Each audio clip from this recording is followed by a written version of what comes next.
So hi, welcome on a Monday to That's So Tiffy, which I realize I don't have anywhere on this overlay. You wouldn't know that it's That's So Tiffy. That was my fault. I should do better by myself. But yeah, we're gonna be here talking about episode 5 of Moon Knight Asylum. That's how you pronounce that. I'm here with are you not able to hear? I'm here with Tasha, DJ Dimple, and Omar, Ghost in the HTML, and we will be discussing Moon Knight episode 5. Yeah, great intro, great intro. Also, congratulations to Tananan, who swooped in and redeemed that first person immediately. It was so immediate, and then it was revealed that they were refreshing, which I guess is going to have to be the trick.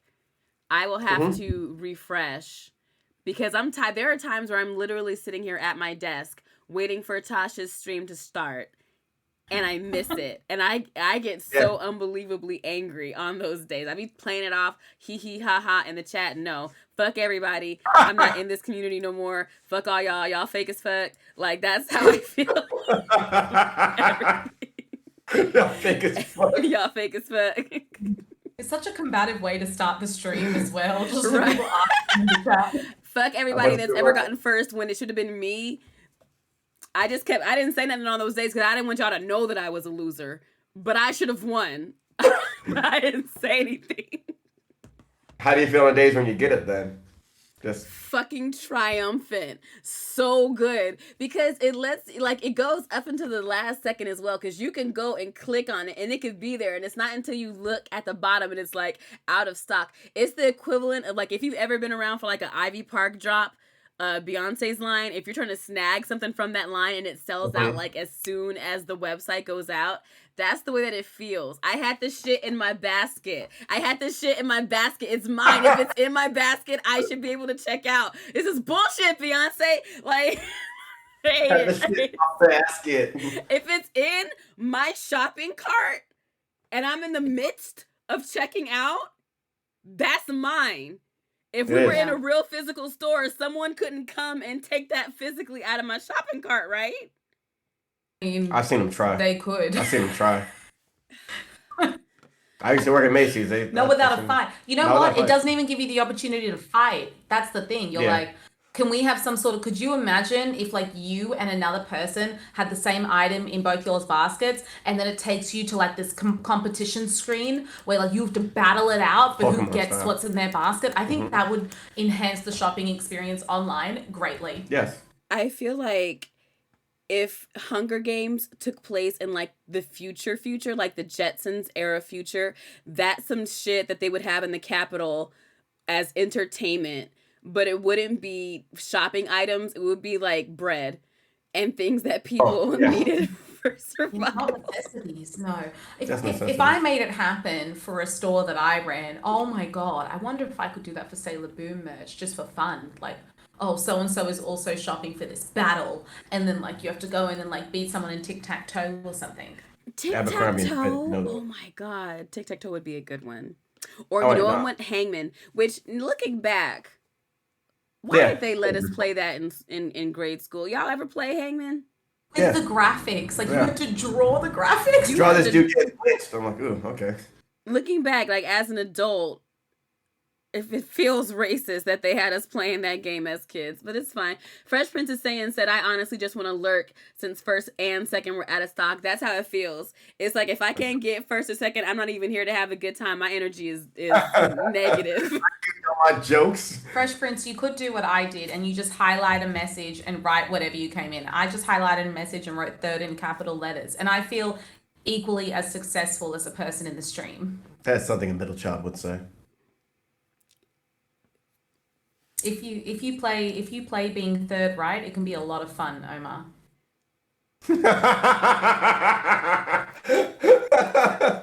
I agree.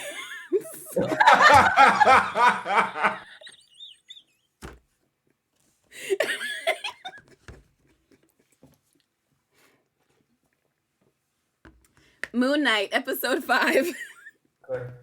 Asylum. So to leave off last week's episode,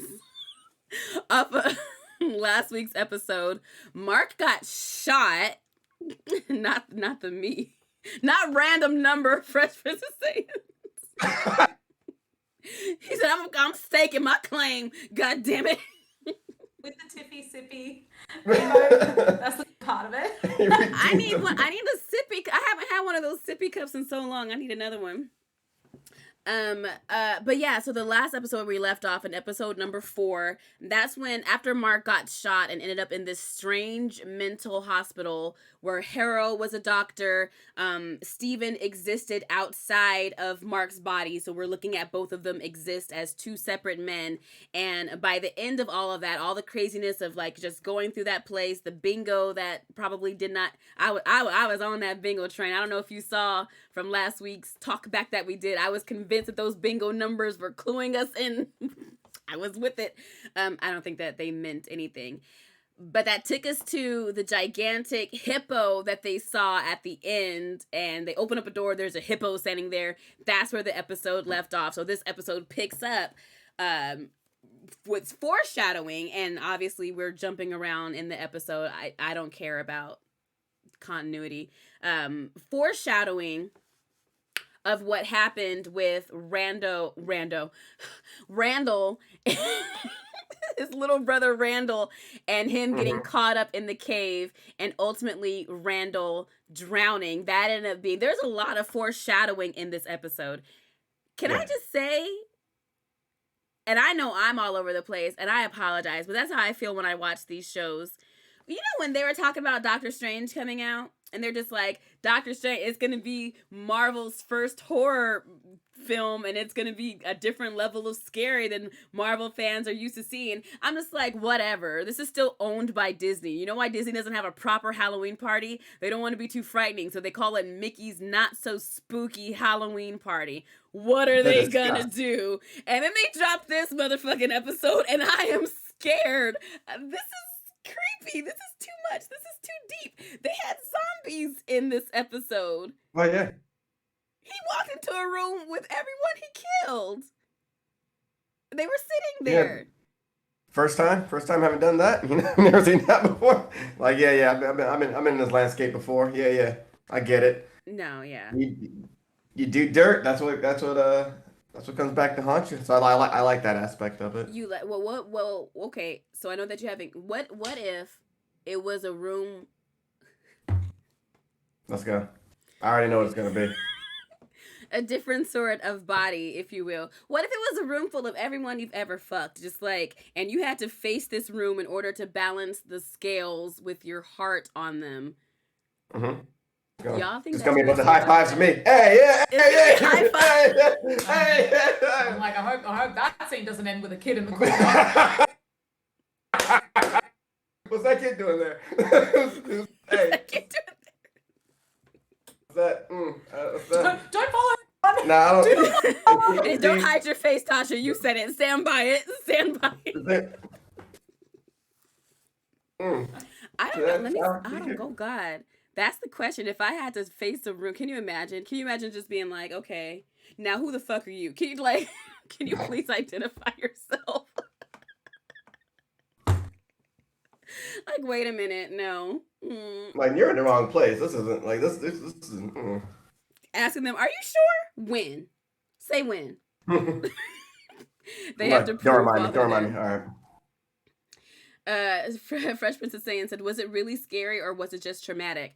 For me, I mean, yeah, we could get back to the actual episode. I think that it was a lot of both. Like, this episode was heavy in as far as what they explored and everything. Do you feel, because this was a theory that I read, that what we're seeing when Mark is speaking to Dr. Harrow, we're actually seeing Jake sometimes as well. Do you have any insight or a take on that? Like when it's the bandage across his nose and his face is all bloody and beat up, you're feeling the same way? It's him. Did you know the accent changed? It was to a New York, the way he spoke and the tone and the accent changed to a New York accent. It did.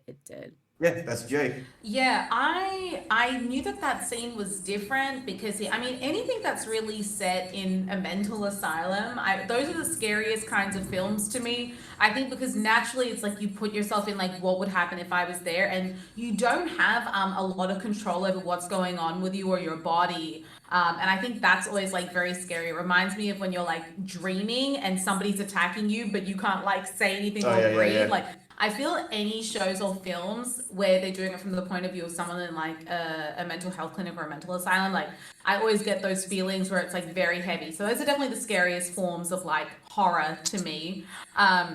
But I knew there was a different scene where he got up and picked it up, but for Mm-hmm. some reason I just like when we watched it on the full run through, I thought that might have been Mark just extra aggressive because of what was going on. Mm-hmm. But That's then what I when you thought. pointed out, and then I remember when it followed up, and then Stephen I think felt his nose when he came Right, back. right, right.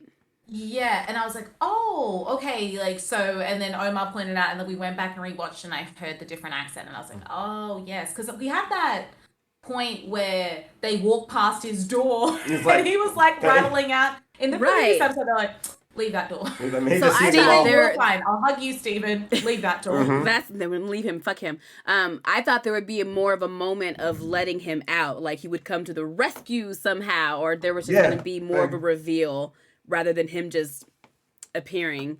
Um, They sedated him, right? When it was Jake, that's when it when they was came through Jake and sedated and him, then and Mark Yeah. asked, he was like, "You stabbed me with the needle," and he was like, "We can't do that unless we really have to."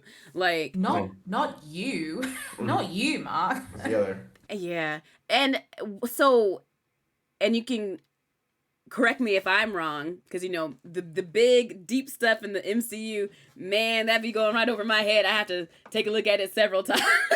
I'm not good at catching on this stuff. Keep it real simple. I need an Encanto level storyline. So when Harold told him like, oh, this is a moment where you're attempting to organize what's happening in your mind, is that where we saw the flip between what was happening in the hallways of the mental institution and these moments where Mark is sitting with Harrow and Yes. actually like speaking about it?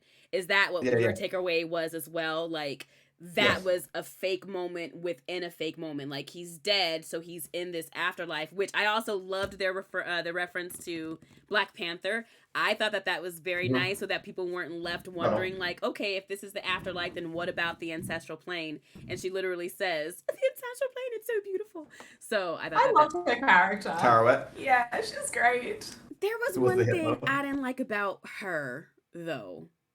Mm-hmm. And that is when she was asking like, "Oh, are you twins?" and just all of her fumbling with the things. Don't ask me no questions. You're a goddess. If you don't know, what the fuck am I supposed to do? You are a goddess. Like, I why? think that it does. It kind of. I guess that means you've never come across someone in this like with having I don't know with this disorder. Yeah, with this disorder before. I can seem like, oh, this is her first time. I'm like, you've been alive for thousands of years. You've never had this. Or it would be nice if you were like, oh man, another one. Because like it seemed like, oh, this is like the first time that she's had. Or Right. maybe because he's an avatar or something. Or maybe that's what. Well, she did point it out where she was like, oh, okay, well, it's new, Yeah, like she was like, mental this is institution, never had it before. But then I'm like, the situation out was of new for her too. out of She was all like, the people that have yeah, died, you've not yeah, had like people that were mentally ill pass away and come yeah. down here. Yeah. She also said that it was like the first time in a long time that someone had used that particular afterlife portal. Mm-hmm. I I don't know what they wonder, meant by that. yeah, like if it's for certain people. Because I'm like, of all the people that die in the world, it looks like a very long process. Like she's out there, she's rowing this boat It's really pretty long. manually. Like, this is not an electric boat. Like you were physically. Well, I think it might be one of those things where like you're everywhere at once. I'm doing this for you, but I'm also doing this for other people like as well. Like you know what I mean? Like Like it's Santa? not like a yeah. It's like in a sense of like you can be in multiple places at once. Like oh, I'm here with you, but I'm also like I'm in Nicaragua, I'm in South America. Like, but like actually, don't know, or because you're in. I guess would it not just apply to folks who's I guess of the like Egyptian faith and when they're dealing with the Egyptian things, more or less, Well, she did. right? I Because don't like you know. know. I don't know. Yeah, I think it's just for folks that are like, all right, you for these guys and whatnot, you're so closely tied to Egyptian culture and shit.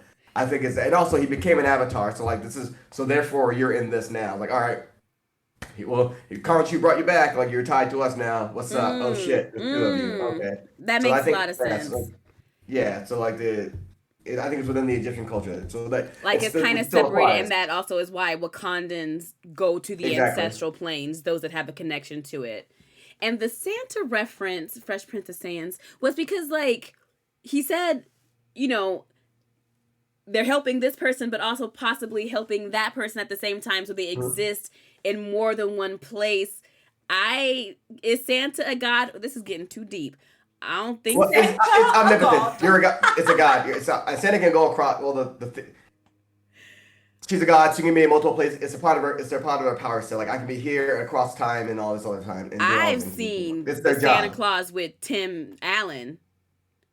Yeah, He's just a man with a lot of yeah. issues and a family that's struggling. But I think that in the Harry Potter universe, Santa is a wizard. And they Mm. kind of mentioned that, like, You're Santa's a right. wizard and does that. I think that's kind of cute as well. And Tananan said that it made me want to cry. Yeah, like, why was she so nervous? There are plenty of people with DID and who have died thinking themselves crazy. Do you think that the nervousness was from actually encountering somebody with a split personality, or just in general? That struck me as kind of her personality in general, that it wasn't specifically encountering somebody with a mental Oh illness, yeah. but more of this is a portal that someone hasn't used in a really long time, and it's kind of Hmm. like shows on, but we haven't had a rehearsal for a few thousand years, Yeah. but we're Yeah. so I didn't see it that much as like commentary about people with Yeah. mental illness. Do you feel any sort of way, because according to the website that I read, that is different from the comic books, his whole origin story, and like even Oh, how with the hmm with how continue. I don't forgot where I was going.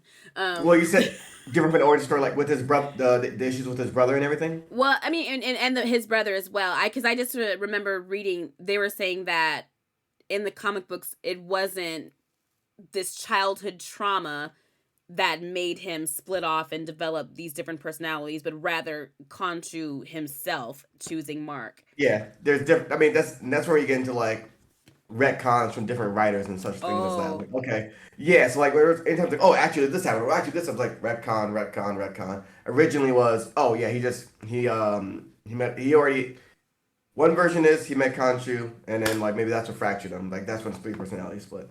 Another version is, oh, Khonshu had sought him out way earlier in his life, and had broken up. That's where he came up with the Steven altar, the Steven altar, the Jake altar, and that was in preparation for when he became Moon Knight, because there these he'd be able to handle Khonshu being there, because Khonshu's this omnipotent being and whatnot, and like trying to take in all that knowledge would fracture your mind, right? So like this was a preparation for him to be like, oh, to be um to be prepared, and because also Khonshu represents, I forgot Khonshu represents five things: the traveler, the balance, the traveler, like these five different things, and Steven had like five personalities, like.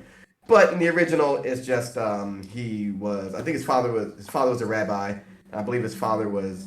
I thought his father was killed in front of him as like mm. on some hate crime shit, and he actually escaped a dude that was a part of a dude that was posing Jewish, but he was actually like a Nazi camp. Uh, a dude from a Nazi camp that was killing people, like a serial killer, and then Steven escaped that. And actually, in the comic books, his brother Randall becomes a fucking serial killer. Like his brother becomes a murderer, and like also like was wanted to have like what Mark had with Khonshu and shit like that. He becomes Shadow Knight, I think, or something like that.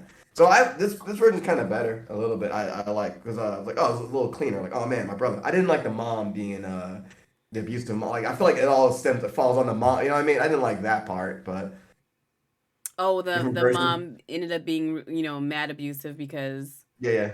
Blaming oh. him for the death. And you're like, oh, I see who the clear favorite was now. Like, goddamn, man. Because people That's what always got me. jealous of him. I was like, Yeah. I was like, I'm trying to not play both sides. I'm trying to see both sides of it. Like, you lost your child. Obviously, that is so terrible. I can't even imagine. But you gotta beat this one? Talking about you were always jealous. I knew you would find a Yeah. reason. Well, shit, bitch, why the fuck you sent me outside with him then if you thought I was gonna kill the nigga?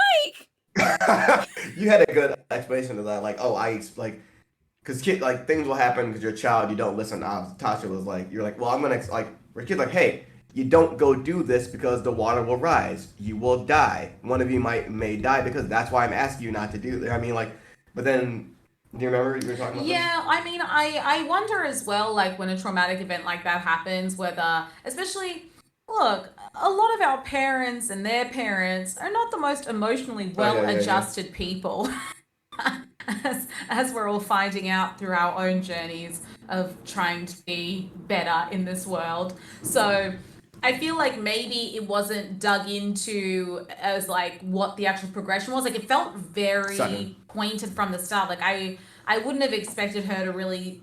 I thought the only thing that ruined it was that line of like you were always jealous of him. Right. You could have been angry at your child and done all of that just by being like you killed him and I can't get over that and I'm also blaming myself Yeah. and I'm blaming like they didn't necessarily say that but I thought it was very weird. Yeah, and then on top of that, yeah, Tananan saying let's talk about the dad though because also the dad didn't do shit either when it came to Right. talking to his She's wife. And he said beating your that when he came son. back. Yeah, He came she's back. He was like, "You said you were supposed like you should have. What the fuck?" He's like, yeah, "Mark, you were oh, supposed to no, stop you're supposed to be giving this. her help. The fuck." Right, like, and yeah, as you'd said to Nana, it was the like, of course, we look at things in hindsight, and who knows whether this show might save a future child that's part of Craig of the Creek or whatever for not going into a cave when it rains because somebody's watching the show thinking what we're thinking, or like maybe you should have explained why you don't go into the cave when it's raining because it can fill up with water and somebody can drown and that would be bad.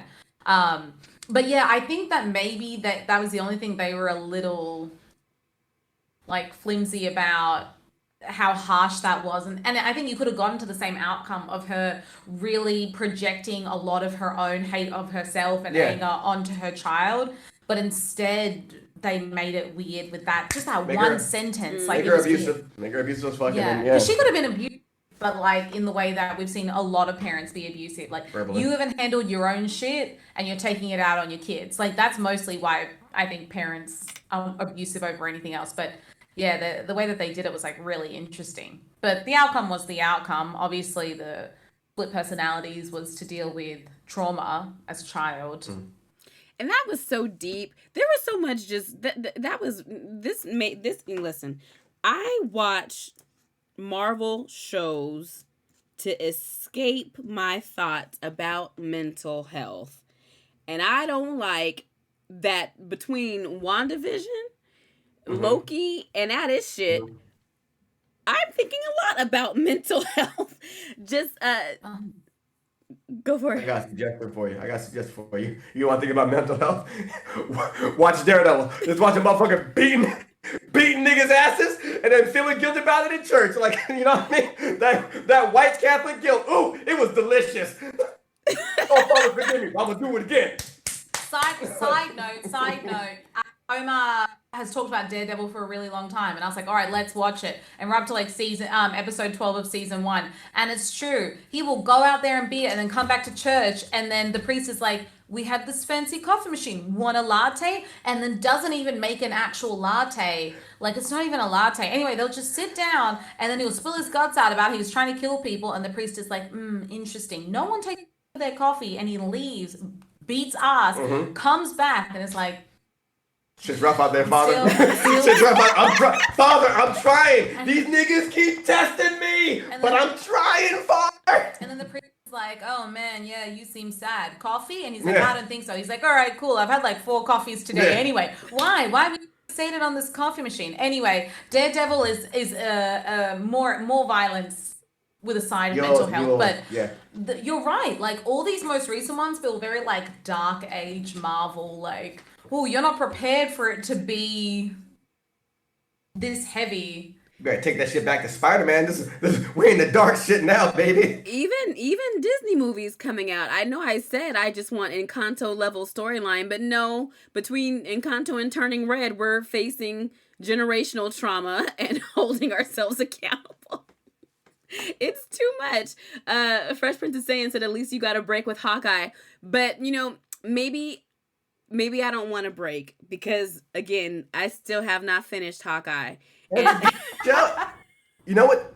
After you see Daredevil, and then let's say you see Hawkeye, you'll feel a certain way with how Vincent D'Onofrio's Kingpin was like really watered down and like Disneyified in a sense. Cause like there's a good meme like, oh, Vincent D'Onofrio in Daredevil.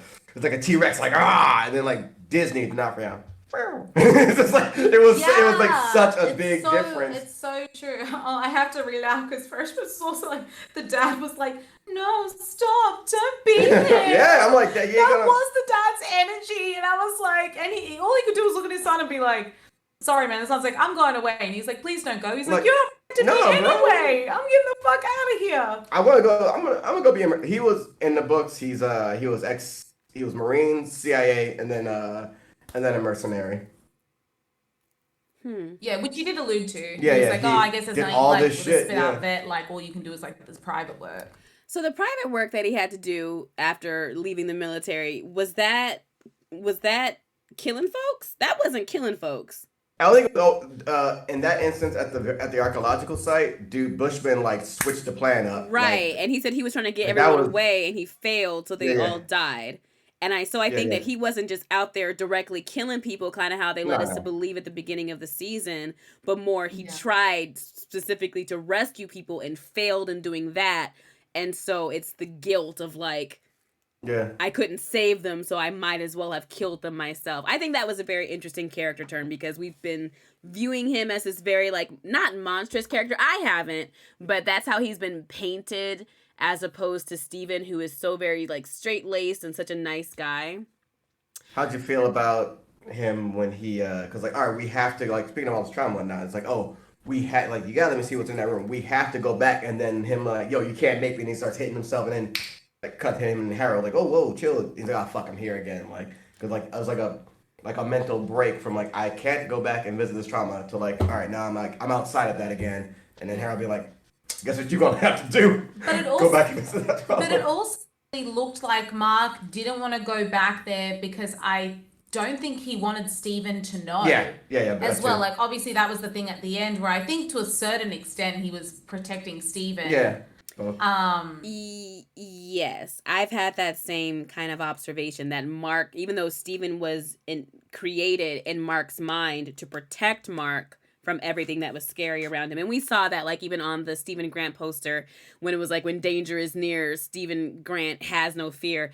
He's literally created in that moment because his mother is trying to beat down his door to come physically abuse him. So he has this, this way of shutting all that trauma out.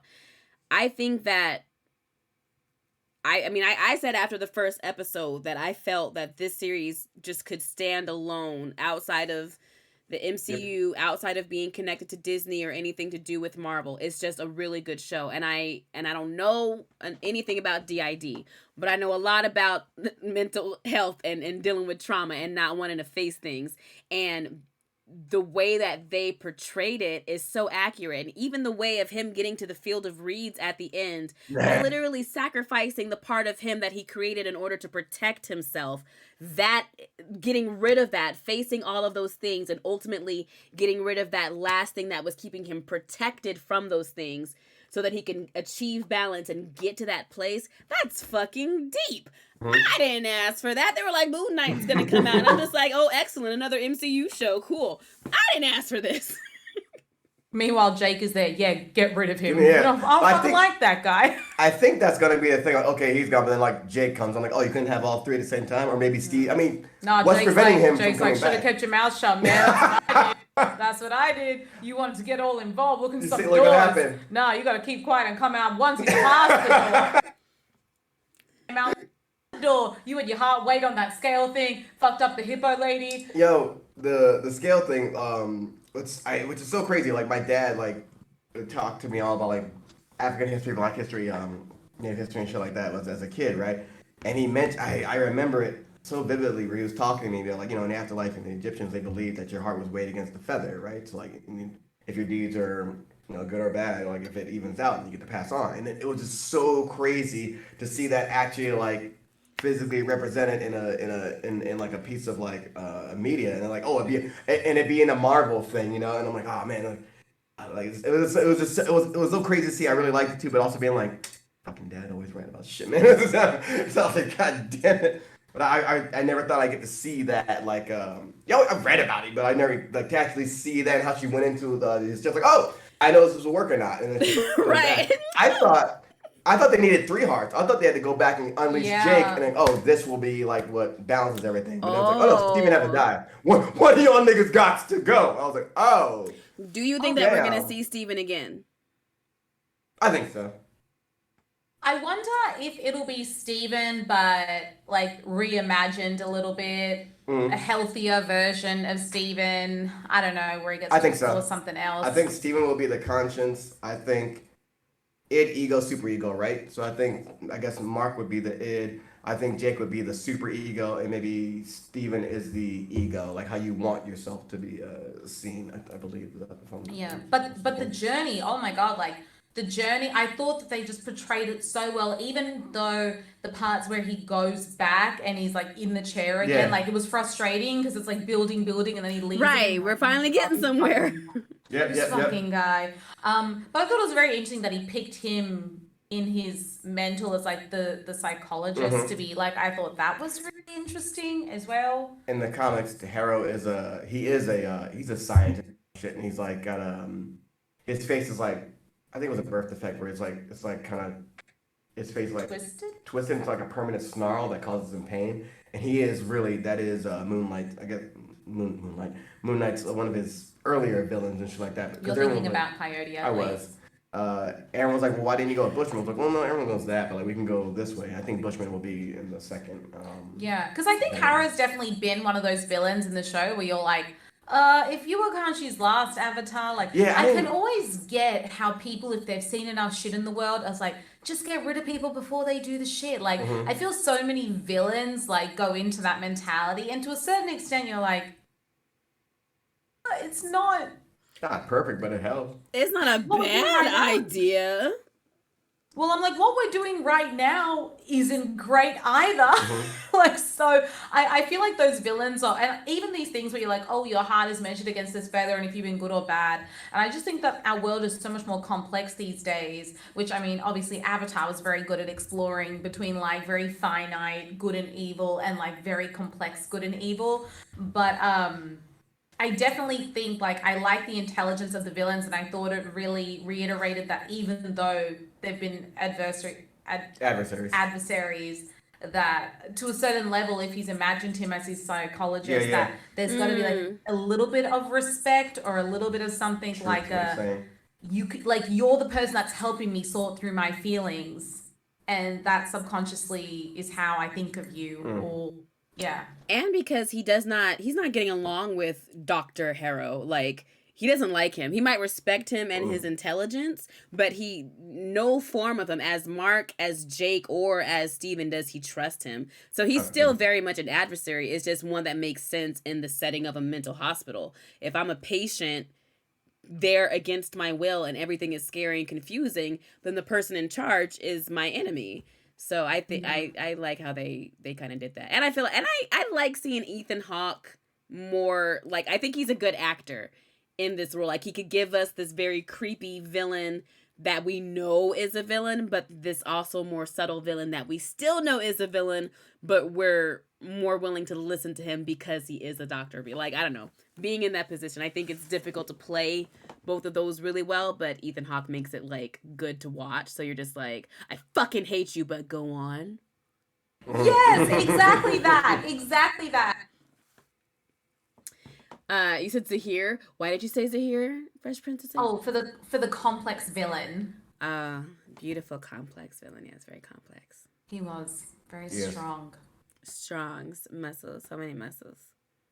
I to this day I was still shocked when he showed up to the air temple and he was bald. I was like, who's this guy? And when he has the same voice, a friend was like, oh, that's a here. He cut his hair. I was like, oh, oh. I was like, he's fighting Kyle. Like, what the fuck is this man do? Who is this man? And I was like, oh, it's a here. He cut his hair. I like, That I like the no, long it's hair not in just you. here. It got me. I'm just like, I was like, who the fuck is this dude? now we Henry have this Rollins, man to man. worry about. Yep, And did you Henry bring up Rollins, when he man. Way to fought go. Kaya? Because I can't Yeah. stand I thought Kaya. that was a good fight. She got her hit. She got hits in there. She brought him down. She Some she there. got hits in I'm over like, here. if I was the daughter of the Avatar Yeah, it'd be and nice. A lot Katara of the nicer. Water Tribe, of the Southern Water Tribe, I would fight better than that. Is all I'm saying.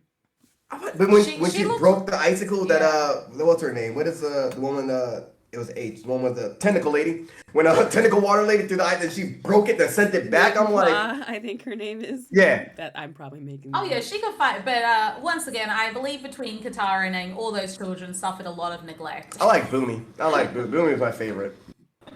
Boomy was the heart. Boomy had Aang's heart. Well, no, like he did like all this incredible shit, and he thought it was all stories, and then we actually saw it all unfold. He's like, "How did you do this?" He's like, "He wouldn't believe me anyway." My God, believe me. My favorite part is when he plays the flute and the big demon is just like vibing. He's like. That's exactly the part I'm talking about. That's funny. That would make a really good TikTok. Hold on, I have to write that down. Do it. This is where the ideas come from. I just love it. It's never a Black Nerds problem stream without talking about Avatar. Just once. It has to be at least just once. We haven't mentioned it at all, guys. All right, so remember that time at Aang fucking... I didn't even bring it up though. That's what's amazing. I know. What did we just do? It was when you don't have to, I'll do it. Fresh Prince also said I thought they needed 3 hearts as well, especially because they walk past the door. Yeah, and they're like, y'all not gonna go in? They're like, nah, leave him in there. He's fine. He'll be alright. He's not. It's kind of. I think that this show has moments where they're not the best storytellers, and I think we're like overall, I don't have any complaints with ultimately how they revealed Jake. They kind of set it up to be a lot more with him shaking inside the sarcophagus. And I feel like they kind of faked us out with that in the same way. Like when they're on the Duat and they're sailing across and they know that the zombies are coming from them. And Steven's like, well, if Mark got it, then I got it. Damn it. I can fight too. So he's fighting and Mark is like, wow, this nigga's cool. But he's just resting against the side of the boat. And I'm just like, you know that there's more zombies coming after you, more sand zombies. I just don't think that he would be relaxing like that. And I feel like they keep taking moments in this show that takes the character out of something that they would normally do in order to further that moment. Yes. He wouldn't just be relaxing up against a thing like mercenary, Mark, motherfucking Moon Knight, Mark, fighting niggas, relaxing. Please, stop. Enough. I would have rather him be like dragging him like, oh, he fought and like, all right, and like, oh, I'm sacrificing myself for you, and like he went down like kicking and screring, as opposed to like, oh well, that was right, then like the jump scare. Oh no! Shut up. Like, or he had the idea like, oh, I know how to fix this. He jumps overboard. He's like, well, what do you do? And then he just like transported there, like, oh shit, like, because that transport was incredible. He's like, oh, you'll be in a field of reeds. I thought nothing of it. Then I was like, then you see, I was like. Because Steven grew in pizzazz as well. Yeah, I like Steven. He could have gone out with a little bit more flair. The things I didn't like about Steven made sense when you realize that he was created to protect Mark. Like that I felt was a nice full circle thing. So I'm just like, why the fuck is he always like running ahead of somebody where he don't belong? He's like, you know that you're in danger, so you're running ahead in the mental institution. You're locking the door behind you literally so that Mark can't follow you. But I think that really does speak to Steven's character and his role as the protector. Like, he's gonna want to go to find out what it is. Like, in this instance, in order to survive, they have to do this. And that's why Mark created Steven. He's so much more braver than Mark is. Which is interesting because he's not at the same time. Mm-hmm. And I guess Mark learns that he had it in him all along. Yeah, and a nice little bow. Well, I think also like the big moment was actually seeing Khonshu take over Mark's body and Steven being the one to see it and be like, oh, I don't think you realize what happened to you here. He manipulated you, man. Yeah, like he manipulated you. The stuff that happened with your brother wasn't your fault. Like doing all those things, like reassuring him in a very like, not just through taking over the body, but like with the words of being like, oh, I don't think anyone's told you any of this before. Which I feel like we all have that. Like, once again, to bring it back to Daredevil, even obviously Fisk had that, which is like, it wasn't your fault that you killed your dad. Like, I don't know, people just sometimes need that reassurance to be like, oh, I'm fighting this battle alone for so long and you're it's not my fault. It's the Good Will Hunting moment. It wasn't your fault. Okay, I know. It's not your fault. All right, man. It's not your fault. Not you, man! It's not your fault.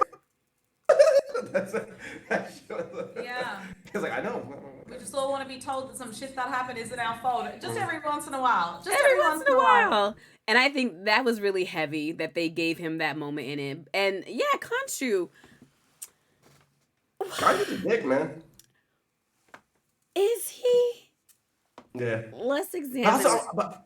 but I'm also like, why? I don't understand why he is that way, or why he feels like has to be like the manipulations and shit like that. He seems like the displeased dad at all times. He's just the displeased. Like and maybe I mean, but also he should realize that like, oh, why Steven was created. And he's like, I guess he did say, as we brought him back, you said you keep him under control. What the fuck? What the fuck? This needs to be done. This needs to be done. Like how he didn't like Steven so much. You're like, well, maybe that's what he always feared then. And then he told Steven like, hey, tell Mark to bring my ass back. I'm gonna do this shit. But that seemed like the one like selfless thing he's done for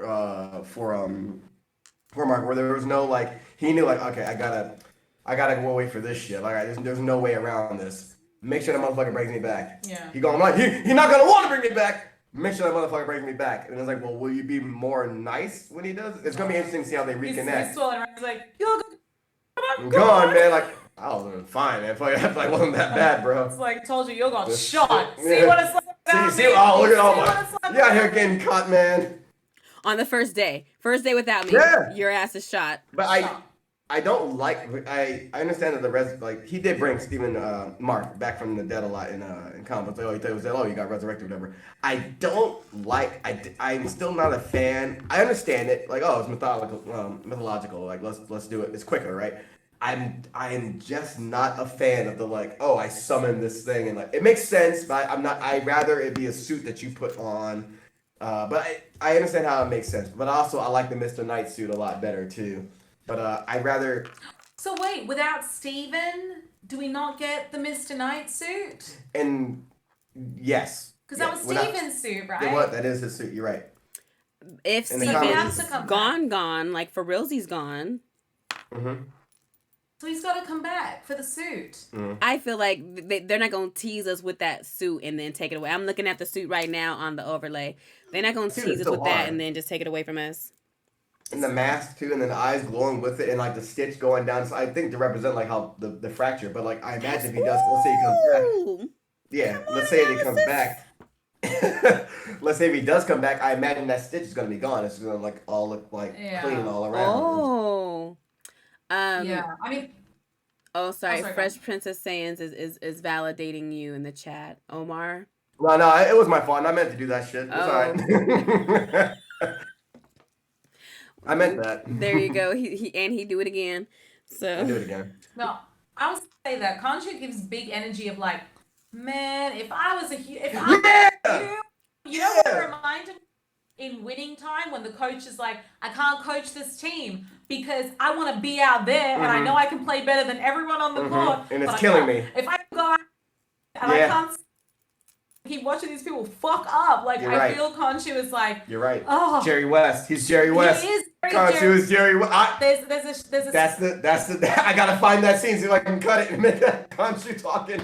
I'm just here for all the content ideas. There's a show on HBO, Tiffie. About your home state actually. It's all about like the rise of the Lakers.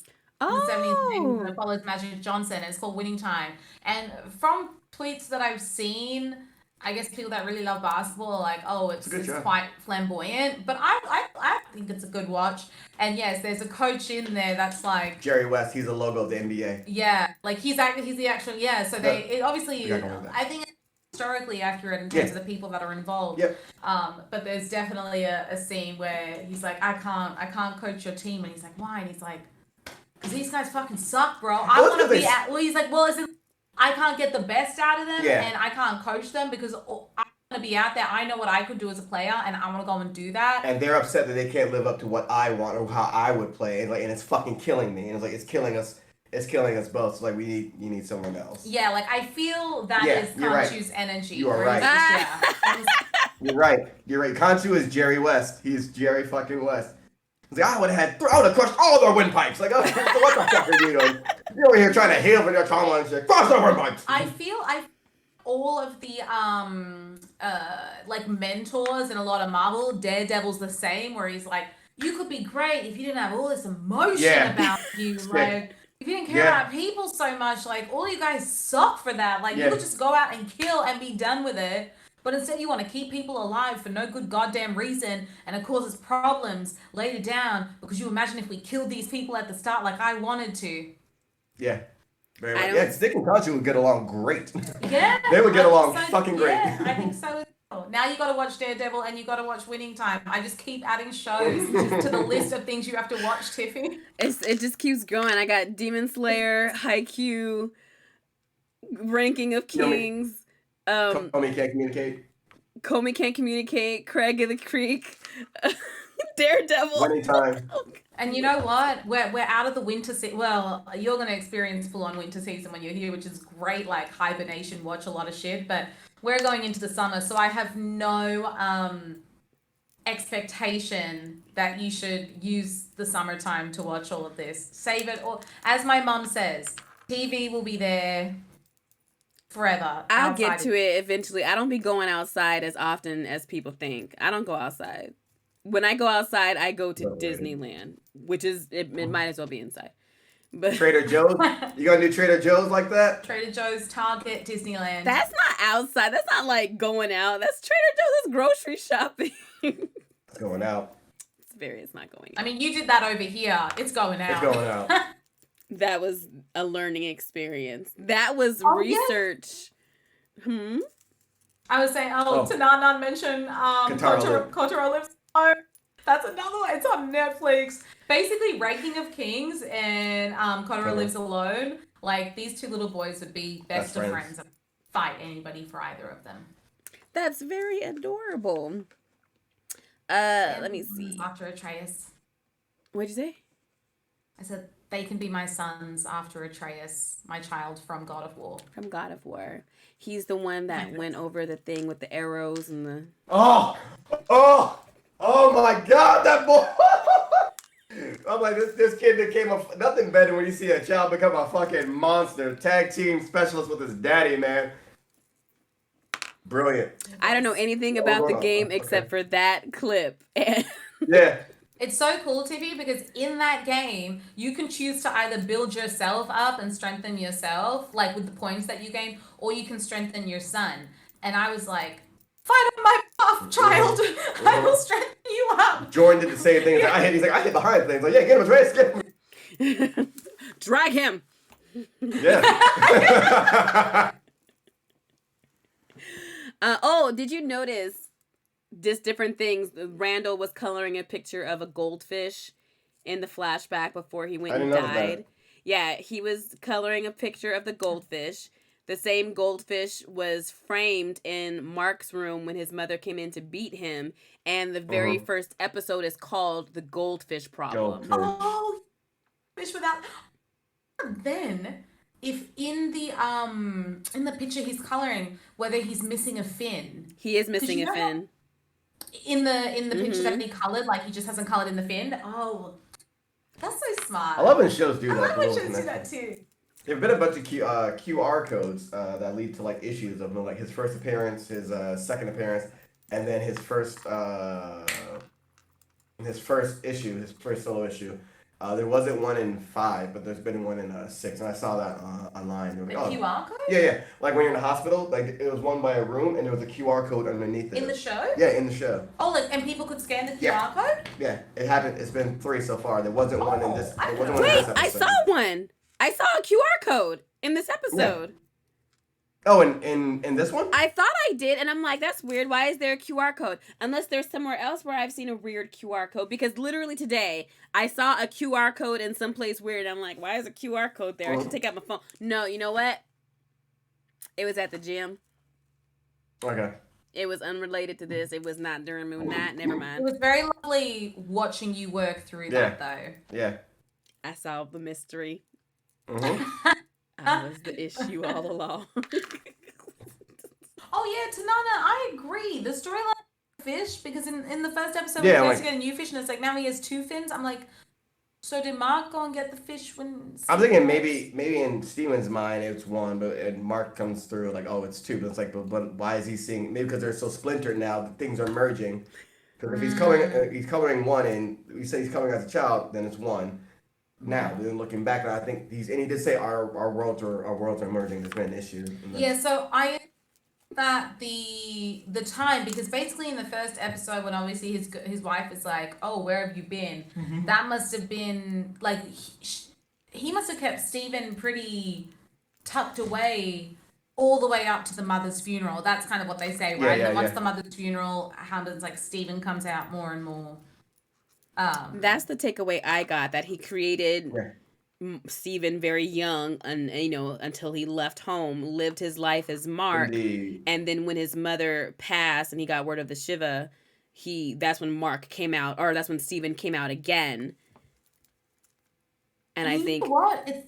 It's like the dad saw him from the window Yeah, and he's he's like, like, come come on. inside. He And was he's like, like, no. And the nah. dad's like, okay. And I was like, you're not going to go outside and see Yeah. your son who you haven't seen for however long? nope, Like that. that dad was That weak as fuck. He was just like, the, All right. look, it's like sometimes the dads don't need to stay. I thought that he was very brown to come from such a family. It He happens. didn't. Yes, I know it happens. It was just one of the things I noticed. I'm like, I didn't. He looked adopted in that family. He looked adopted. Oh, Effect, Brandy. Yeah, the Filipino cemetery whooping. Oh, Yeah, that was I the feel like they best could have casting of got all browner time. people to That's be his all movies parents. should be. That's how all movies yeah, should I be. agree. That was a great casting. You got a white dad, a black mom, and you're Filipino. This makes fuck. Yeah, I'm with it. And I'm they with say it. nothing. Yeah, I'm with it. Yeah, this is brilliant. Tanana said, did y'all touch on the fact that Mark asked out Steven's coworker? I was half listening, half playing Elden Ring. Oh yeah, I saw that in the chat earlier and I meant to touch on it. I thought it was Steven that asked out his own coworker. Because of Mark. Oh, well, that's right. Does he- She was like, oh, we would chat. That's right. Okay, yeah. So Mark was basically chatting her up. And then she came back and talked to Stephen again. And Stephen was like, what? And then basically she just reminded him about the date. That's what happened, right? Oh, yeah, that is weird. If he's still married to Layla, why is he asking somebody else out? They're getting a divorce. Like I said, they're separated, I'm assuming. Bullshit. right. He was only separating from her because he wanted to protect her. He's not supposed to be out here getting pussy for real.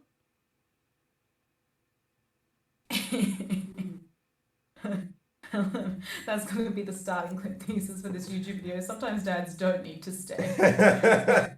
If you want to be an alpha male, no, sorry. High value male.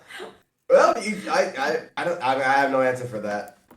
But I think it was also like maybe he was trying to. I think, and he did say, "I am going to," because he didn't plan to stay. He was separating from Layla, and he told Mark, "We do this. I am going." He told Steven, "We do this. I'm going away." So I think the whole plan was, all right, let's give Mark this Steven. Let's give Steven this life, and I'll just fade away into the background. So it was less about moving on and allowing Steven, the one with the highest chance of a normal life, to move Yes. on. Yeah. Well, and don't forget, because Layla, when she came to the apartment for the first time I met Stephen, had the divorce papers. Yeah. So clearly, like, it was like a drawn out process. It wasn't like, oh, we're getting a divorce and that was it. Like, there was paperwork. Yeah, I think they were separated, and then like the divorce makes it final, right? Wow. So I think they were separated, and then the divorce was soon come. Tanana said, who's going to tell her now? Steven certainly can't. I don't think it's going to be brought up again. I don't think that it's anything of actual consequence in the show. We're in the land the lady was like, yeah, we're in the land of the Reeds. We have bigger things to worry about than bitches. That's how I feel. There's always story about there be bitches in the reeds sometimes, always man. story about bitches. You can't just bitches. They got no bitches in these reeds. Stop searching for bitches. Mark, the world's about to end, man. He looked mighty by himself amongst those reeds. Oh my god, I thought you said he looked mighty by himself. Like, he looked bisexual. I was like, yeah. Just ready to agree. Even if it didn't make sense, like, yeah, you're right. He did look very... Nice. He's looking mighty by. Himself. By himself. Do you think he was happy to be there? Because I took it as kind of exhaustion and disbelief why he, was kind of just stood there and was just like taking it all in. In one of the articles I read, they described it as like a sense of awe and like wonder and whatnot. Is that how do you think that Mark was feeling in that moment? Even though he knows he doesn't want to be there, he wants to be brought back to life, reaching that very blissful, balanced state. What do you think his reaction was? I think fighting for so long, hasn't he? Like, he's clearly been in turmoil for a very long time. So I always think, like, when we're constantly going through these battles, that any moment of respite, like, obviously it's not going to last forever. So it's like a quick breather kind of moment, or just like a moment of peace, because like, after world he'd created for himself, like having to battle through all those demons, it's like, you need in the reeds, find yourself some lemonade and just sit down for a second, because Khonshu's bringing you back. Like, that's the plan, right? I thought, I think he's gonna be, you're right. Cause I did make it to the afterlife, and then it'll be Khonshu to bring him back. Yeah. I thought it was more like, oh shit, I get to, like, if we take it to Tupac's Thug Mansion, you know what I mean? I need a place in heaven where you can get in free, and you only got to be a G. You know what I'm saying? And I felt like Mark was like, oh shit, I actually, and hearing, because Steven was the Egyptologist and whatnot, so like, oh yeah, this place, the place he described, and then like I loved how like sudden it was, and he was just like, shit, I'm here. Yeah. And I think it was a disbelief, like, oh, this is what Steven was talking about. Oh shit, our shit got balanced. Oh shit, I get to be here. I thought I was going to the other place. Mm-hmm. Yeah. So like, I think the disbelief was like, oh fuck, I made it. I'm here. Holy shit! And it's like, oh wow, like this is what inner peace feels like. And to be honest, I don't really know much about like a split personality disorder situation, but with Stephen knowing all of it, does that mean that all that knowledge about Egypt like has gone now? Like, Mark won't know any of that? I think so. I mean, it was already that case. You mean even if he's it's like a Highlander situation. If he's dead, do you get his knowledge then? I'm guessing not. I think he does, because ultimately it's all Mark. It's just Mark compartmentalized. That's what I was thinking as well, but I don't really know enough about the disorder to know how the splits work in that way. But my main thought was also that the relationship between Mark and Steven was very like a lack of understanding from Steven's aspect, and obviously Mark trying to hide what Steven was to him. But I just wonder if now, if Steven dying is kind of a way to show Mark becoming a bit more whole again. Oh yeah. So I'm like, because of that, because Steven was a part of you, and you've gone through the work of acknowledging that relationship, why it exists, and that part of, it's like, I just wonder if that information gets transferred to Mark, and the whole thing is about like bringing together conflicting sides of yourself. Which is it's been a whole thing in the comics. Like, does he have brain damage? Is it a multiple personality disorder or dissociative disorder? The dissociative disorder and the brain damage have come more recently. Before it was like, oh, he's schizophrenic. Well, no, it's more complicated than that. Like back in the early '80s, when whatever. But with a dissociative disorder, it's like, oh, like let's say you and I are one. You know how to poach eggs. I don't, even though we both are, even though we're both one or whatever. So that's like how that part of the disorder works. But like, it is, I would assume that it does. But then if you do that, it's like, oh, there's a cure for mental illness, right? You just kill off that part of yourself and you get everything. You know what I mean? Like, yeah, that's why I don't quite know how. I think he comes back. You would operate. So it's like, that is part of you now. Mm-hmm. I don't know. But then does that mean it's regression if he comes back as well? Yes. Yeah. Because he was created from a traumatic place. Yeah.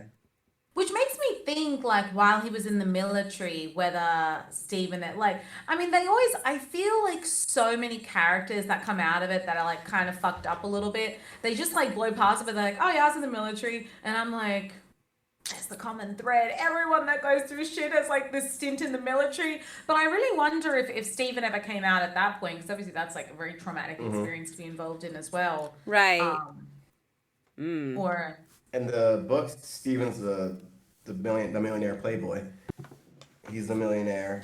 Grant Lockley is like where he gets his information from, because he's a cab driver. So that's his identity, where he gets like he's in his own like informant and shit. and then Mark is the handsman, So it's the giving mercenary. Bruce Wayne Batman. Yeah. One thing we haven't seen is there's a dude he worked with. We met Layla, who's the woman who represents that from the comics as well, parts of her. But we haven't met this dude Frenchie who kind of sets up his connections and shit like that, and also gets information for him. So the team was usually Layla, Frenchie, and Mark, Steven, Moon Knight, and Yeah. all the others. How do you think they're going to be able to wrap this up in one last episode? I think the season is too short, but We just said Yeah. left. wait. I didn't realize we had one more episode left. Mm-hmm. I agree with you. I think it's too short. Oh, you see what Princess Anne was saying about DID? Yeah, I've seen someone with DID explain that information between alters was pretty separate between them, but they could share information if they wanted, but that was just one person's experience. Gotcha. Nice. Okay.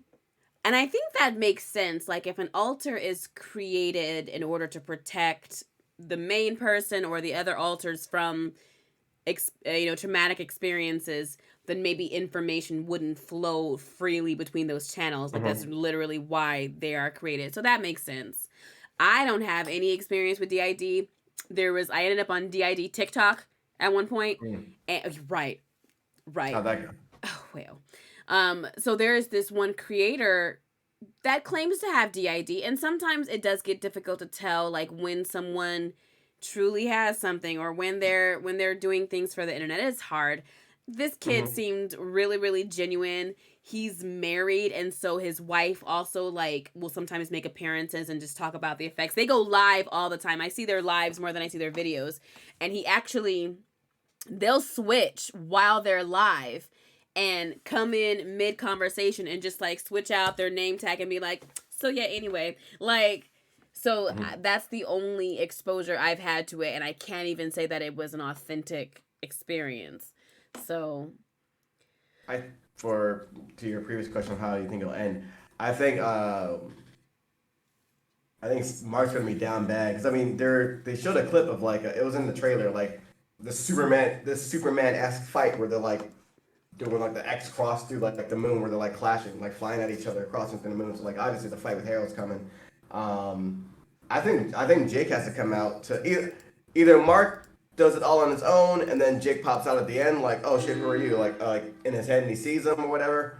Or Jake comes out to save his life at some point, or something like that. Like so that motherfucker Jake gonna come out just like when there was a clip from I forgot what movie it was, but it was with James Franco and Jason Derulo was like a guest on it, and it's like, "Oh, he's gonna do that thing where he sings his name," and he's like, "Oh no, he doesn't do that anymore." He's like, "What?" He's like, "Hey, he's not gonna do that." And then Seth Rogen, this is James Franco's like, "Guess what the fuck we're gonna do? That motherfucker gonna sing his name." So like Jake, like I feel that way with Jake. Like that motherfucker Jake gonna get that motherfucker gonna. We definitely need a bigger piece of Jake in the last episode. If it's the last episode like that, I think he need.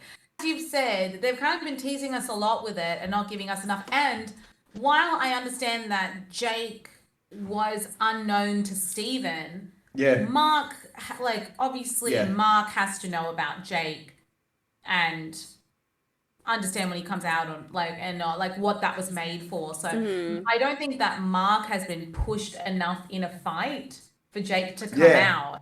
Except for when he was on the roof. Like obviously when he was on the roof and they get there, like that was crazy. You kill these guys, like I do that shit. No, it wasn't fucking me. So like, or was it Jake? I doubt it was Khonshu, but I'm like, it must have been Jake then. So like, why? Like what? I'm like, yo, let's. If we're boss battling it out in the last episode, Jake has bring out the heavy hitters. He picked up the man's award trophy off his desk, and he's just like, "You're such a great doctor. They should pay you a lot of money because you're so good." No good. You're gonna get us all killed. And I think, because in the comments, like, I don't know how that's his. Before Jason Aaron's run on the Avengers, where like it was the age of Khonshu, and basically Moon Knight goes and just like duffs all these major powerful heroes and shit for this event that was happening. Before that, I think I lost it. Oh, before that, he was fighting another avatar of the sun god, and they were fighting. And this dude actually had like flames and shit. And I might have talked about it earlier, but yeah, like flames. They had to do this like ritual fight battle shit, like Kumite in a sense.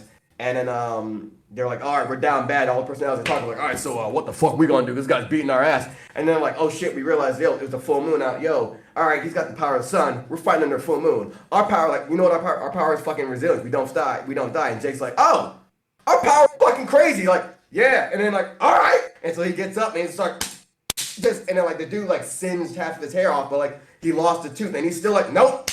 Just like mashing this dude's face, like, oh, so like, oh no, and he won. So like, I think I know it's Disney, but if we're doing that Avatar battle, the power of crazy gotta come out. Jake Lockley gotta come out. Like I gotta like. Sometimes you need the power of crazy. I agree. I call upon that shit. Absolutely, I agree with that too. Like Sailor Moon, and I want to see it in the next episode. I mean, you're seeing it in Daredevil, funny enough, man. The fight scenes in Daredevil. Do you like how do you like how Daredevil just keeps getting interwoven into the conversation, Tiffie? I do.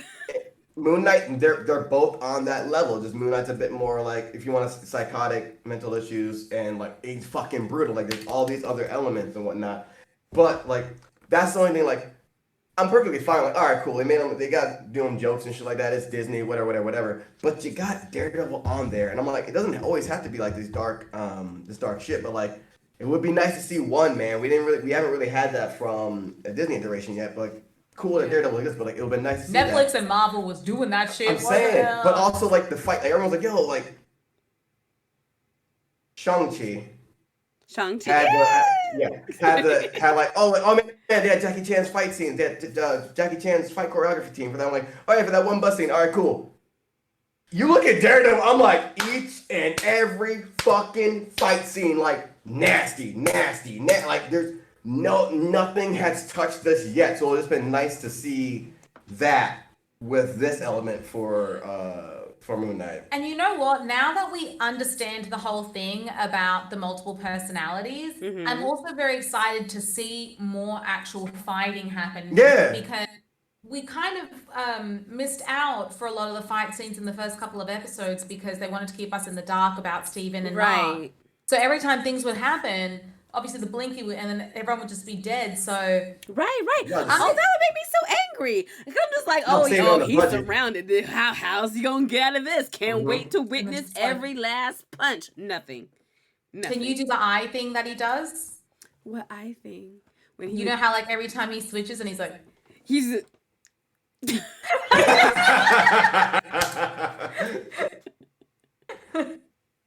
That's what he would do.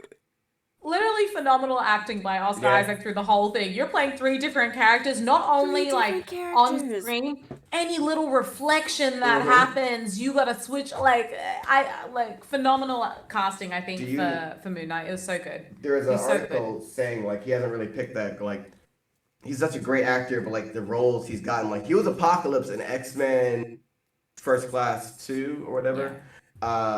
X-Men Apocalypse. He was Apocalypse in that, right? Yeah, that's him. That's Oscar Isaac. So he got that role, but it didn't really do much for him. What is wrong with me? I be having a crush. He had makeup. He was in mad makeup. Like I know. I'm saying no. I'm saying like because I have such a crush on Apocalypse, like, and it just makes so much sense. But I'm wondering what's wrong with me. Nah, you should read no. You got, if you want to feel justified in your crush on Apocalypse, you should read the X-Men 2019, where like Krakoa and shit, and Apocalypse comes. Just give Tiffie more things to do. Apocalypse comes in, he's like, all right, you guys made this nation and shit. I'm with it. Like, we're gonna have any problems? Like, nah, I'm with it all. And Apocalypse is on the council. There's an issue where he's in like this fucking 3-piece suit with Magneto and Xavier and Charles, Cyclops and Gorgon, or like the bodyguards for them. It's a great issue. But yeah, so he was Apocalypse. I can tell you more about it later. He was Apocalypse, right? He was Poe in Star Wars Force Awakens and shit. But like, all right, it was cool at the beginning, but then like obviously it died down and shit. Yeah, he was Poe. You know what the thing about Oscar Isaac is, like, the fans that love him, fucking love him. Like, will go like Priti Chopra, lay her life down for Oscar Isaac. I'm sure of it. So, but I think that I know what you're saying. Is that he doesn't. The franchise role, like that sticks out. Yeah, wherever, like, I feel similar to how like Chris Hemsworth's just forever gonna be Thor. But it's great. He's having fun. And even when you look at it, I say that Robert Downey Jr., having done everything else, will forever be Iron Man. Like, was. Like, he had a very illustrious career prior, but I can't tell you a single movie that he's done outside of Marvel except for Gothica. I think he was in Lincoln Lawyer. He was in Kiss Kiss Bang Bang. That was my shit. My fault. He was in The Judge. It was a judge. He was in Kiss Kiss Bang Bang. But even there, like Oscar Isaac doesn't even have those. Like, oh, all right, you've been in the X-Men thing, you've been in the Star Wars thing. Like even a movie like I can't name a movie. I'm sure there are, but like a movie that like sticks out like Robert. Oh, Kiss Kiss Bang Bang. You're in that. Gothica. Like he doesn't even have like. I mean, he does, but he doesn't have those that stand out for him. So it's like Nas and the beats, right? Like, not the rumor or the belief that like Nas isn't good at picking beats for his songs. It was felt like the same. It was the same like the same comparison for Oscar Isaac. And it's like, all right, well, is Moon Knight gonna be that? Like some folks like, I'm like, at least it's showing off the potential of what he can fucking do at least. And I think this could be. You know what? I think it came at a good time because everyone has caught on to what Marvel's doing, introducing less known characters and building up. And you do have, I think, the buy-in now where had you released Moon Knight, I didn't say anything Moonlight. Had you released Moon Knight like maybe 3-4 years earlier before they started with that trend, maybe it wouldn't have. I think it could have gone very under the radar. But I think it's come out at a very good time where people are trusting of what's going on with these series, especially after WandaVision, especially after Loki, Hawkeye. So I think that it came at the perfect time for him, and hopefully the reception will be so good that people want more of him, and you'll see that transcended into like also film. Do you think with this last episode and Doctor Strange and the Multiverse of Madness like about to release, do you think they're going to throw in some last minute something that ties it in with Doctor Strange? They keep saying that they're not, they weren't going to do that, but also we know Marvel fucking lies. They lie. Marvel lies. The biggest lie, and I'll never be over it, is when they were all that Avengers Endgame. Was it Avengers Endgame or no? Avengers Infinity War, when they were all like Sam Wilson's like flying in the air, and then fucking the Hulk, Bucky, Steve, the Dora Milaje, M'Baku, Black Panther, they're all in that. Black Widow, all of it. They're all in that one. They're on that line. They're like running through the jungle at the camera, and we never saw that fucking scene. We never saw to this day. We've never seen that fucking scene. You fucking liars! Like they put false things in trailers or whatever, and they also say like, Tom Maguire and Andrew Garfield aren't in this shit. Like you guys, it will connect in somehow. But they said like, this is its own thing. But like somehow it will like it's going to connect in somehow. I don't really need it to be Multiverse of Madness. I think because Moon Knight's a part of the Midnight Sun. So if anything, it'll relate into because we heard Blade's voice at the end of Eternal talking to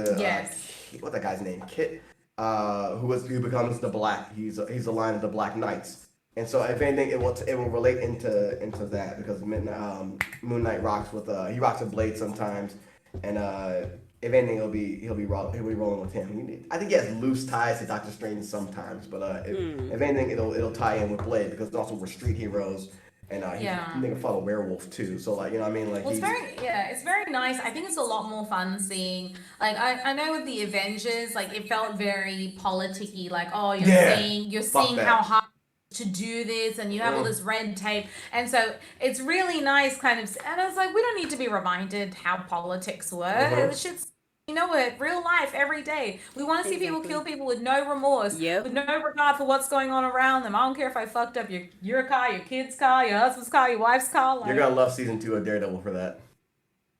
You're gonna love it. I know, I'm always trying to figure out if I just like things for liking things. I'm like, so I was like, Omar, do people like this show during the first season? Like, was it that people liked it? I'm not like, I think that everyone else thought it sucked. Is it just you that likes it? Is this a Cars 3 situation, Omar? It's not a Cars 3 situation. Where I'm like, Omar, do you love this? But did other people love it too? I don't care what the opinion of sheep are, man. You know what I'm saying? What's that guy doing? Matt Murdock. If it's Matt Murdock, I'm fucking there. I support my boy because we had it was a B- movie. I had to suffer with it for like 13 years. Then he came back and changed the game just for this Netflix. Ooh. I wish I had that much confidence, but sometimes I'm ashamed. Sometimes I'm like, if everyone's liking it, I can like it. I will find something. I have to ask myself sometimes. I'm just like, do I like this thing or is it popular? But then I know I have opinions about not popular things like Halle Berry's Yeah. Catwoman. Like, I don't care. Or Empire. Yeah. I don't care. Yeah. We all got our hills, man. We all got our great plots We lined will out. die on this hill. But speaking of Multiverse of Madness, since it is getting ready to come out, how are y'all feeling about it? Are you looking forward to it? What are the thoughts going in? 6 it comes out. Looks like a total fun. What? Like anything to do with Doctor Strange, I'm just looking at the screen like, what's happening? What's going on over here? What's this? going- What's this? Yeah, It's an art project? Not Okay, our I think I like project. it. Picasso, okay. Literally, everyone's like, what the fuck is this? An art project. I think I'm going to rewatch. Someone came up with a pretty good list of the things that you need to rewatch in order to be ready for Doctor Strange. Mm-hmm. Let me see if I wrote that down. Oh, Multiverse of Madness. I would have never found that. Multiverse of Madness. The note is just under Mom, and I wouldn't have looked there looking for these notes. So I'm happy that I found these because it's Multiverse of Madness.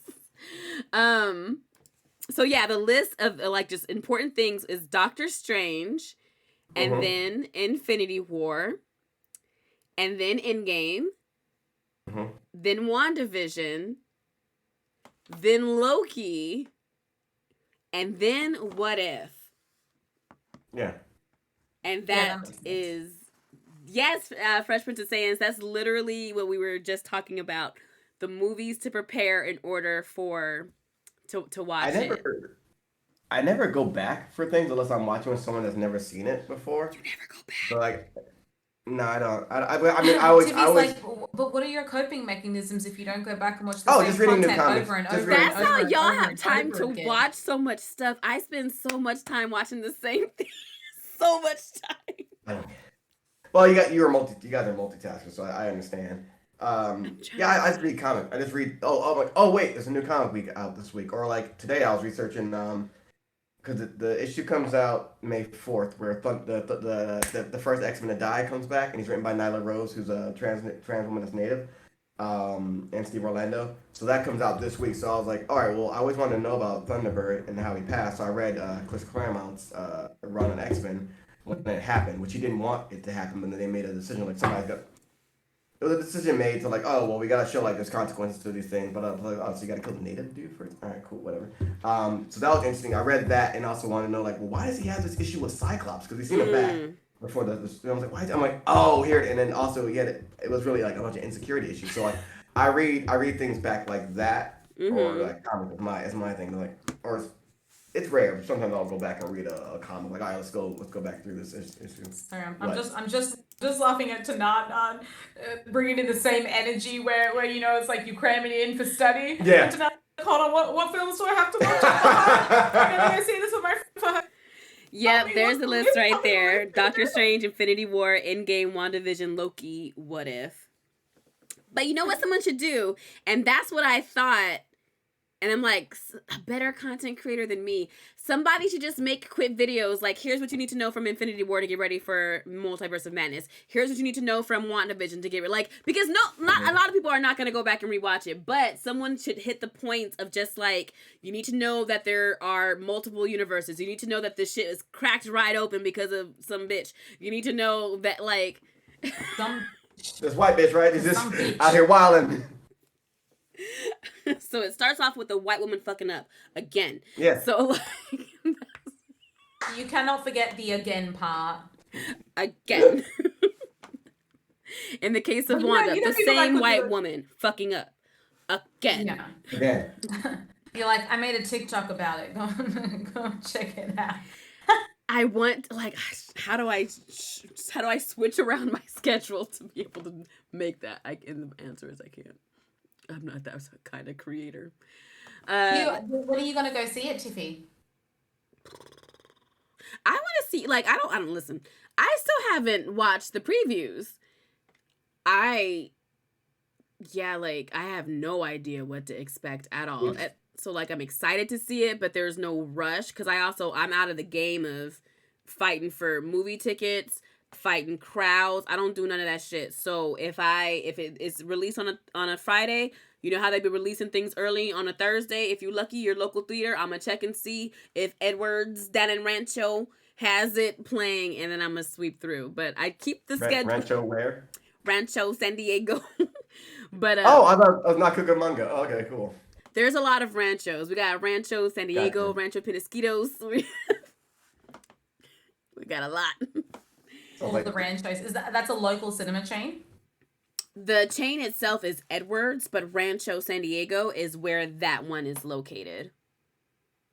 But it's just like, I live out in the middle of nowhere. It's so in the middle of nowhere, but it's just like, anytime something goes viral, I'm like, I'm gonna go to Rancho San Diego because the one Target is gonna have, and I go and I'm like, no one is here on the internet. No one has a TikTok. I feel like that for where we go for Cobble Hill. Sometimes it's like, all right, sometimes it's full, but sometimes as long as now we know not to go when the children go. Oh man. The cinema that we usually go to has always been great, except we've been clashing with the children as of late.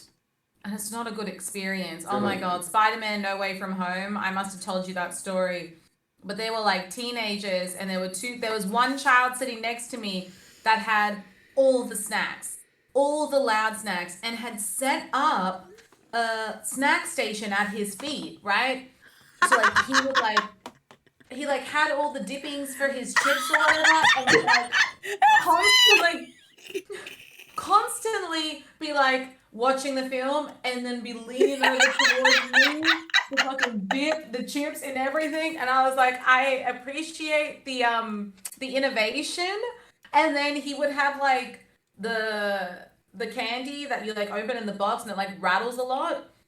And instead of like pouring it in his hands, he was like pouring it in his mouth, but then missing his mouth because it's dark. Now the candy's going all over the floor. Now he's just trying to look where the candy is. Now he's stepping on leftover chips. And I was like, okay, you know what? First off, kudos to you for having the money to buy snacks when you were a teenager, because that was the dream, to just be able to go crazy. I was like, I was looking at all the snacks he had, and I was like, how do you just have a spare $100 to spend on snacks? He hit up the Target first. That's the secret. Then he took out his phone. This was the thing, right? Tiffie, the snacks I could forgive. It's a cinema, they're snacks, it's fun, right? What I could not forgive about this child was that in between the snacks, and the reason that so many of his snacks kept falling everywhere was because he kept on bringing his phone out to record the screen. Which is fine. Okay, fine. Even, you know what? You're bringing it out to record the screen. Now the problem, because you've got the phone in your hand and you've got all these snacks placed wherever they're placed around you, now you're using the light on your phone to like look around at where all your various snacks are, which tells me this is the first time you've set up a snack station at the cinema. Rookie. You've robbed somebody, or you've gotten this $100 from somewhere that you weren't expecting, because you are overwhelmed, sir. He's like shining the light everywhere, and now he's eating the snacks while he's got the phone in his hand. And once again, even all of that, all right, it's annoying, whatever. The part that really like tipped me over was he was eating, it was getting to the end, big fight scene at the end. Like you got the 3 Spider-Mans running around, sorry for the spoilers. Now he hands the phone to his friend next to him to start filming because he's eating, but then is directing his friend on how to film better. Like, he was just like, he gave the friend the phone and was like, film, or like, whatever. And then the guy was filming it, and then he like kept on adjusting it, or like hitting him to move it around. I was like, this is a lot. Everything's a lot. And then the lights came on, he's looking down, and it was very like, oh my God, who made this mess on the floor? It was you. You made the mess on the floor. I was sitting next to you the entire fucking time. Then he's trying to sweep it up with his feet. I didn't say anything, but my face was very like, just leave it. Just leave it. You've already made the mess. Unless you're getting on your hands and knees and scraping it up, it's not worth it. Get out of here. Get out of here before they see you, before they see me, before they think we're together. Right. That seems that changes the whole movie going experience, and I'm so sorry that you had to deal with that. I really am. Right, and you know, it's like when you're in a row with people, like I think there were 3 or 4 of us at that time. Yeah. I'm looking over to try and get confirmation, like, this is crazy, right? but everyone else is having a great time on the other side, sitting next to adults. And I'm like, I'm just going through I saw the light and I was like, the fuck is going on over there? But I think someone was between us. I think it was you, Aravis, Jordan, and me. Yeah, I definitely was right next to the child. Oh my god. Go ahead. I was gonna say it was funny. Was that before that? No, go ahead, because I don't want you to lose it. No. I'm gonna see if you're saying what I'm saying, and then if not, I'll say it after. When I walked in, I heard there was this white woman. Everyone was talking, and the white woman was like, "Hey guys," to these kids in front, and she was like, "You guys are gonna be talking like this during the movie, right? Because I want a long time to see." And then they're like, "No, we're not." And I'm like, "Yo, what the fuck, lady? Like, it's the lights are on, because I think it was a row behind me." And then late, and I was like, the lights are fucking on. Like, what the fuck are you and brown kids a problem for? And then all that shit happened. I was like, yeah, maybe I jumped the gun. She knew something. She was old. She was like, she had to be like at least pushing her 50s. I was like, hey, maybe I jumped the gun. Maybe these niggas are gonna calm down, man. I don't know. Maybe she knew something. Right. She's like, the 3 p.m. slot on Fridays, I come here every week. This guy's acting like he doesn't know what's going on. He's looking at me like I'm crazy, and he's about to see what happens. This ain't a race thing; it's a fangirl fanboy thing. Bro. Like, oh, my fault. And she's like, they all laughed at me. Then they learned. they called me a mad woman, and they're in the thick of it. That's why I'm 3 rows back. No, I was gonna say the only time I approve of children in the cinema are when they're of the age where they have like the children giggles and they just laugh at random shit. Like we went and saw Sonic. Lots of like perfectly aged, oh, that sounds creepy for me to say, perfectly aged children at the cinema laughing, like as in they just find random shit funny and like you're watching it and it's not funny, but the kids pick up on one word in the scene and lose their shit. Like in Sonic, have you seen it yet? Yeah. Okay, so like when Knuckles goes into my chariot awaits. Yeah, like when he's like my victory chariot and jumps in, the kids dead. They were like, oh my god! But the thing that they were dead, I was like, he said chariot. I was. What's funny about chariot? I didn't think it was funny. There's someone from the writer's room that was just like, and I told y'all Chariot was gonna fucking kill. You doubted me. You wanted to say ride, and I knew ride was too basic. The kids weren't gonna respond to ride. Chariot. Just educate these little kids. Right. They love the ch sound. You guys don't know kids. You guys don't know about kids. You don't know.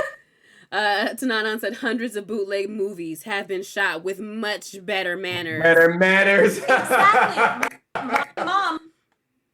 Have you been to court? The second one with a bootleg copy and had a great time. Like at one point, somebody in the video stood up and my mom just said, "Go back down," and then the film responded and that person sat back down.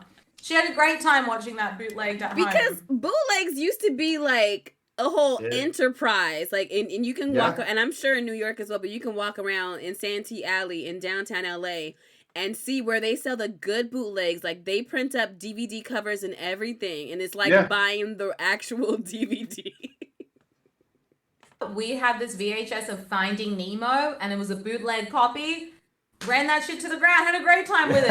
Everyone was very respectful in whichever cinema that was recorded in. Bit of bad sound quality, but you didn't know at that point whether that was the recording, whether that was your own equipment. The only one I saw on bootleg, I think, was Constantine. I was watching my friend Phil. He exists. And I maybe someone got. I remember us just laughing at the experience of watching this, and then like people moving around and shit like that, and like. You know, it's the whole thing, like some guy just like right here, you know, just going there, the shadow. But it was a horror. I think we got to watch this because this is I am not hearing much. This is a horrible. The bootleg DVDs, man. It was like a tried and tested thing. Like obviously in Australia, Asia is so close, so many people travel like in their young adulthood or like even with their families, like Thailand, Vietnam, etc. And everyone would always come back with like packets of every film in existence held together by a rubber band, entertainment for days, and it was like a crapshoot. Is it an actual copy or is it a bootleg? And either way, you paid like 50 cents for it, so who gives a fuck?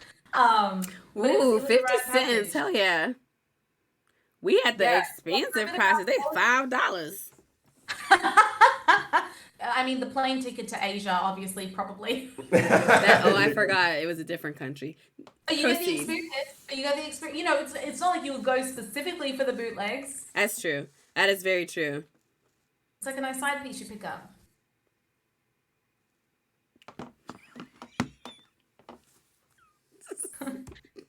The discs. Non-sex tourism. It's going everywhere. Right in front of me for Guardians of the Galaxy Volume 1, so the explosions had real smoke included. Also, like, why are you gonna vape and like, dog? We don't trying to catch a backdraft, man. Have some fucking. Oh yeah. Oh, I remember someone was smoking a vape right in front of me for Guardians of the Galaxy Volume 1, so the explosions had real smoke. That's what you guys were saying. Listen. You hear it in both our voices. Like, what does it mean? How Fresh Prince want it to be said? My way, your way, a combo. Can you not say Saiyans? Oh, it's just, sorry, Fresh Prince of Saiyans. I can say it. Oh, we're reading something in somebody else's voice? Wait. Oh, no, because we both read it out. So I thought that was nice. It's like a double reading. I liked it. Well, now you gotta read it, Omar. Yeah, I agree. I remember someone was smoking a vape right in front of me for Guardians of the Galaxy Volume 1. So the explosions had real smoke included. Frown face. That sounded like a monologue when you're auditioning for being in like your drama club. Yeah. In the 9th grade. It sounded like the intro to an episode of a sitcom and shenanigans are about to go fucking down. Yes, I like that too. Okay, perf. So now's a good time to take. I think that's everything that we wanted to discuss about Moon Knight. We went off into a million other worlds talking about other things. But yeah, and then we have the last episode that's going to be in just a couple days, and we'll talk about it next week. But now we will take a little quick breaky break, and we're going to come back and just play a couple rounds of Ghost of Tsushima. And we have a special guest. It is my big brother, who I... We'll see how this works. We'll see how this goes. I've been texting with him to make sure he is... Does he know that we're going to refer to him as Micah Starchild? I'm going to call him Mikey Stars. Please... Why did my aunt just website CC Winans Goodness of God 30 minutes audio loop? Now what makes her think? Not to Nana asking if your brother is fine.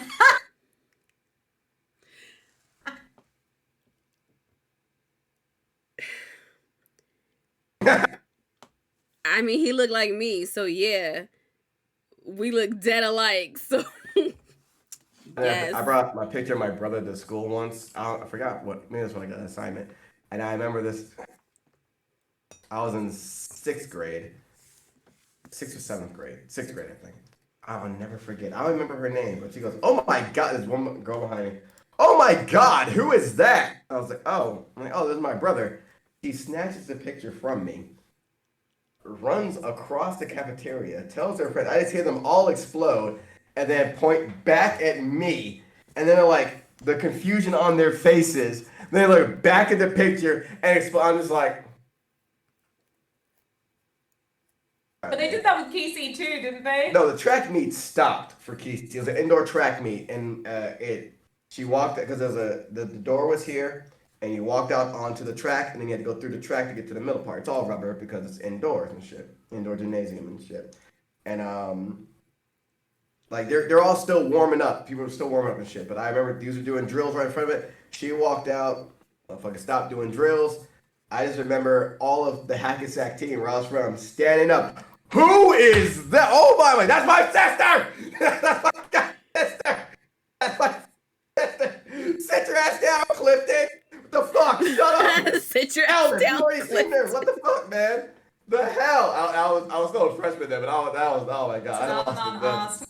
Ego survive both those situations. I'm funny. Well, I was gonna say, I'm hilarious, but like also my sister and brother are funny as well. So the argument is like, who's the funniest of the three? And like, it only ever really came up when like if my mom was like, cause she had a laugh that sounded like she was crying. So like it was a really big laugh, and so if I hear her crying, first of all I'm like, "Aren't you crying?" They're like, "Oh, she's on the phone with Kesey, who was overseas," and she's like, "Oh," and I'm just like, "Oh, okay, it's Kesey." I'm like, "Oh yeah, Kesey." Now I come back. That's funny. What the fuck you laughing at? Like, I'm like, that girl, she ain't that. Oh yeah, she's yucking it. I'm like, what the? Like, what's she saying that's so funny? Let me hear. Or like when my brother calls, like, oh, so I was like, it was arguing like, oh, who's the funnier one? And it's obviously We love me. competing for a mother's love. No, it's for the love. It's for the funniest. It's for the funniest. It's for the funniest. I'm definitely funnier than my brother. He's like, don't tell them lies. I heard that. You're talking shit about me. But then that was him texting too. Yeah. Because he says he's in the Discord, but I purposely didn't tell him how to get past that first thing in the Discord. Oh, good. I was like, oh, he's been listening to this whole time. Mm-hmm. Tanana was like, good. Well, I just wanted to know. Damn. How much older is he than you? 7 years. 7. Okay. Yeah. My brother came to pick me up from middle school one time, oh. and my friends freaked. They were upset. Later on, they stole my phone and called him. What the hell? Oh, every situation, my friends have developed a crush on my brother. He came up to my college to see me in a show, and bitch, all I know is listen, we were at an after party. I'm not gonna put my brother's business out there, but I turned around at one point and I'm just like, what's this? No, he's not the main character here. I'm the main character. There was a dude doing Chris. He was doing like prank phone calls. I don't know how he got my number, but he was doing it. And my mom, I was like, God damn it, now I gotta go deal with this. And my mom was like, take your brother, like Travis, drop him off at school. And he was living with us at the time. He's like, why do I have to? He's like, just drop him off. I'm like, no one's gonna hurt me, Mom. I'm like, I'll talk to him there. And my brother, he had a cutlass. A man pulls up. It looked like I had a bodyguard. He pulls up into the teacher's parking lot. I'm like, you can't. And I remember telling him, oh, you can't park here. It's a teacher's parking lot. He just looked at me, throws it in park, and then we just looked at it, and then we get out, and I go hang with my friends. He's just annoyed. He's sitting there like, and then I remember this kid I used to hang out with, Anthony, this white kid. He's like, hey, Travis, and he just looked at him. Don't fucking talk to me. And like, my brother was like joking around slightly, but just annoyed. And I'm like, you don't have to say anything, Mom said. I'm like, all right. He's like, all right, we're about to go in now. He's like, can I go now? He's like, yeah. And then everyone's just like, oh my God, who's that? And he just walks through the sea of kids. And then this part was him being extra, because then he gets in the car. He had to pull around to go out. So he drives around, and then he fucking burns tires. He burns the fucking tires, like spins it out, and then pulls off. And I remember, I'll never forget Gabe Martinez, when my brother Sam was like, Omar, what's going on, man? He gives me hands, like, what the fuck? And everyone's like, yo, who the fuck was that's my brother? And so that I was upset, and I saw Chris, and I'm like, what the fuck were y'all doing? Like, I'm like, get my brother down here, man. I'm like, I'm fucking, what's wrong with y'all? You like had to call out the big guys? Yeah, man. That was cool. That was cool what he did, though. I'll give him that. Not Fresh Prince of Sayings. Tiffie is definitely my first pick, but if I have a better shot with him and y'all look the same. The Campos though too. And oh, he's there. Oh, Michael, you're in the chat. We hear you. Michael, we hear Trisha. Second. Michael, mute yourself. But Steve was do I have the power? Can I mute? we hearing all the business now. We're hearing all the business. Wait, how do I mute? Michael Starchild. Hello. How do I mute? Hello. Hello. Hi. The booming voice. Yeah, Michael. This is my normal voice. We've talked about this. When you said that you were going to come on the stream, you said you were going to use your normal voice, not your normal podcast voice. Oh, this is the podcast voice. This is my normal voice. Michael, please. So this is my brother, Michael. Hey, Michael. Hi, Mike. How you doing? Hey, guys. This is Omar and Tasha, and you are also on the Black Nerd Problem stream, so you can say hello to the chat as well. If you want to see what the chat's saying, you can look at the Black Nerd Problem stream on Twitch. I'm talking about So it's not on your stream, it's on the Black Nerd Problems one? No, it's not on my stream tonight. On Mondays, I stream for Black Nerd Problems, but you would know that if you watch my streams, brother. Ooh. Yeah, I don't have that kind of time. Hey. Honesty. We would be hearing Hey, look, stories. I'm listening to the stream, and it's you reading me. I'm not reading you. I don't even know how. I'm just stating facts. But the chat saying hi, Michael. They want to know if you was fine. Michael, are you fine?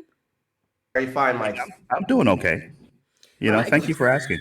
No, Feeling pretty good right now. Will you Thanks. have any embarrassing stories of Tiffy as a youngin that you can tell us? Oh God, yeah. Let's pull up a chair. Boom. All right, we can do that during the gaming session. Oh, actually, Lovely. we should ask what is your situation with Ghost of Tsushima? What do you run? What level are you at? Like, what are we going to be working with tonight? I'm a level 47 Ronin. Oh, A okay. 47. All Ronin. right. I started playing yesterday, so we're Nice. making Damn. progress. We had that.